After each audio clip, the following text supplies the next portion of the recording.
Ce 19e jour de croisade, prière et de jeûne du ministère voit l'accueil de la délégation de Yaoundé sous la direction du pasteur Jacques Yougan, qui fait un bref compte-rendu du déroulement de la croisade dans sa province spirituelle, à savoir 12 lieux de prière répartis à travers la ville pour 11 heures de prière investies chaque nuit par une moyenne de 600 personnes qui y prennent part.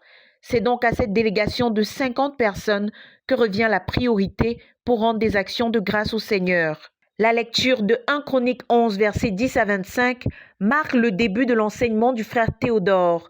À partir du verset 10, sont cités les chefs des vaillants hommes de David et des versets 26 à 37 sont cités ces vaillants hommes en question, fait-il remarquer.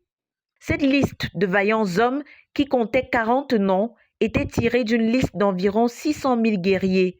Ce n'était pas une liste dressée en fonction du favoritisme ou des préférences de David. Chacun y inscrivait son nom par ses actes. Dans ce passage, on retrouve un certain nombre de choses, explique l'orateur. Des hommes vaillants, des actes de vaillance, des cœurs vaillants. Et l'aboutissement de tout ceci était d'apporter des victoires à la nation et à David. Ils n'ont pas apporté des problèmes, des plaintes, des murmures, des excuses. Ce n'étaient pas des gens qui parlaient, mais qui agissaient. Suite à la lecture de 2 Samuel 23, le leader déclare: « Il y a certaines personnes comme Éléazar qui font descendre Dieu, qui apportent l'intervention de Dieu dans des situations. De telles personnes se distinguent par la fatigue, le saignement, la persévérance à une cause considérée comme perdue d'avance par les autres. Éléazar s'est distingué des autres en se tenant avec le dirigeant pour s'assurer que la foi du dirigeant se réalise, pour lui apporter la victoire au prix de son sang. Il y a comme lui des personnes qui apportent des victoires à un dirigeant à leurs dépens, insiste-t-il. Il y en a qui ne croient pas.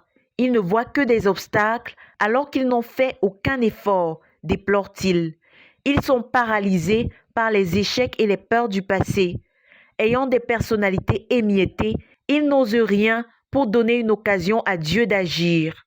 La Bible dit que c'est quand Éléazar s'est retrouvé tout seul aux côtés d'un dirigeant que tous avaient abandonné que Dieu a opéré une grande victoire à travers lui. Es-tu arrivé au niveau où ton sang coule sans que Dieu intervienne? Questionne-t-il. Après que Joseph ait juré à son père de ramener son corps au pays de ses pères après sa mort, Jacob était si reconnaissant qu'il a éclaté en adoration. Il y a des personnes qui, une fois qu'elles t'ont fait une promesse, tu peux mourir en paix. Il y en a qui apportent du succès, des victoires, des réponses, des solutions. Et il y en a d'autres qui apportent des explications, des excuses, des justifications, des informations. Certains font descendre Dieu par le sang, la fatigue, par un engagement à poursuivre une cause qui semble perdue, un engagement à croire le dirigeant. Qu'en est-il de toi? Quand tu appartiens à quelqu'un, qu'est-ce que cette personne possède? Qu'est-ce que tu représentes? Certains, quand tu les as, sont du carburant dans ton réservoir pour aller vite. D'autres, par contre, constituent un blocage pour faire couler ton moteur. Dans quelle catégorie te situes-tu? Nous sommes en train de dire que la deuxième partie de la formation des disciples consiste à bâtir en vue d'une mission sur la base d'une sélection selon des critères. Si une personne t'accepte, en quoi es-tu un atout pour l'aider à accomplir sa mission? As-tu jamais fait descendre Dieu dans la vie de quelqu'un? Éléazar avait fait descendre Dieu dans le leadership de David par des victoires et du succès. David lui-même fut un tel homme. La Bible dit de lui que partout où Saül l'envoyait, il apportait plus de victoires que tous les autres officiers du roi, selon 1 Samuel 18, versets 5, 14 et 30. C'est une chose terrible que les choses de quelqu'un échouent entre tes mains, souligne-t-il. Dieu est en train de révéler à la personne que tu es en train d'essayer de servir que tu ne lui appartiens pas ou que tu n'es pas ce que tu sembles être. Cette personne pourrait te voir comme un qu'ouvrier alors que tu ne l'es pas, que tu n'es rien et que tu n'as pas Dieu. Partout où Joseph était, il apportait le succès et la joie. C'était sa signature. Quelle est la tienne?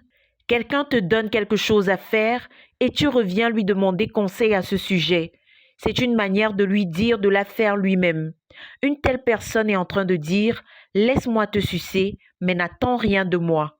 Dans la vision et le but que Dieu nous a donné, nous devons évaluer les gens en termes de ce en quoi ils nous ont fait avancer, recommande le leader.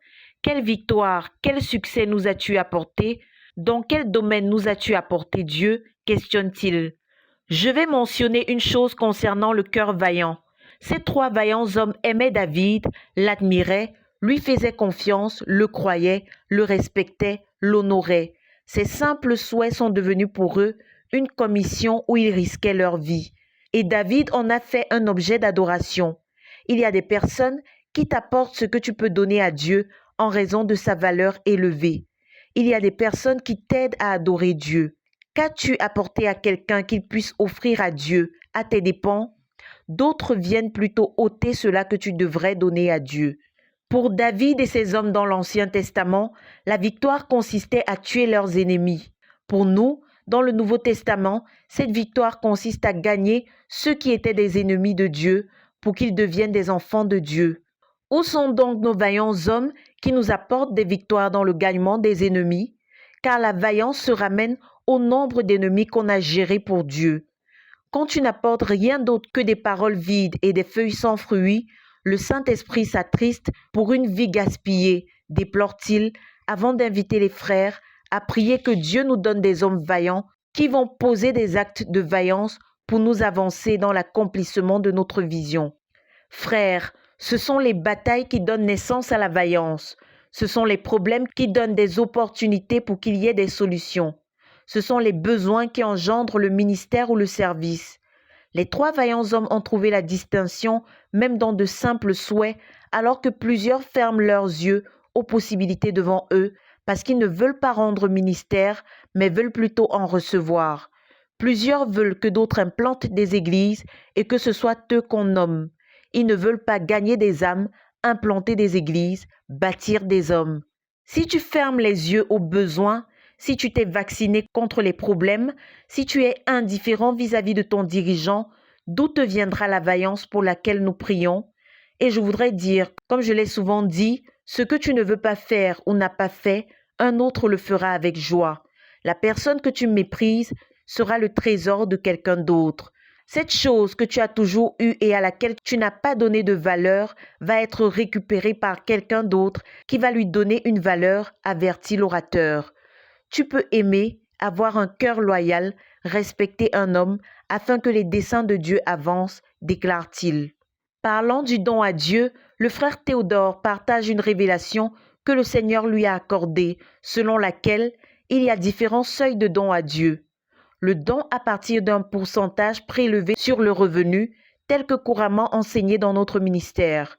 Puis, le don qui ne compte pas un pourcentage, mais qui vise à satisfaire les besoins du ministère en vue d'accomplir la vision. Et le don de projet, comme dans le cas où Dieu avait demandé à Salomon un temple ou à Noé une arche pour sauver l'humanité. Qu'est-ce que tu peux faire? Questionne-t-il. On ne peut pas rassembler des gens sans leur donner la possibilité d'émerger. Et on leur donne cette possibilité en leur donnant des problèmes à résoudre. Les actes de vaillance nous entourent de tous côtés. Lève-toi et fais-les. Plusieurs veulent qu'on les nomme, qu'on leur donne des ministères tout faits. Bâtis ton propre ministère, commence à partir de zéro, recommande-t-il. Dieu notre Créateur veut partager avec nous sa créativité, lui qui a créé toutes choses à partir de rien. Ainsi, il te donne rien pour qu'avec cela, tu produises quelque chose. C'est ici le don d'être pionnier. Que les fils de Dieu émergent, proclame-t-il. De Koumé pour la RTVC, Cynthia Siaka.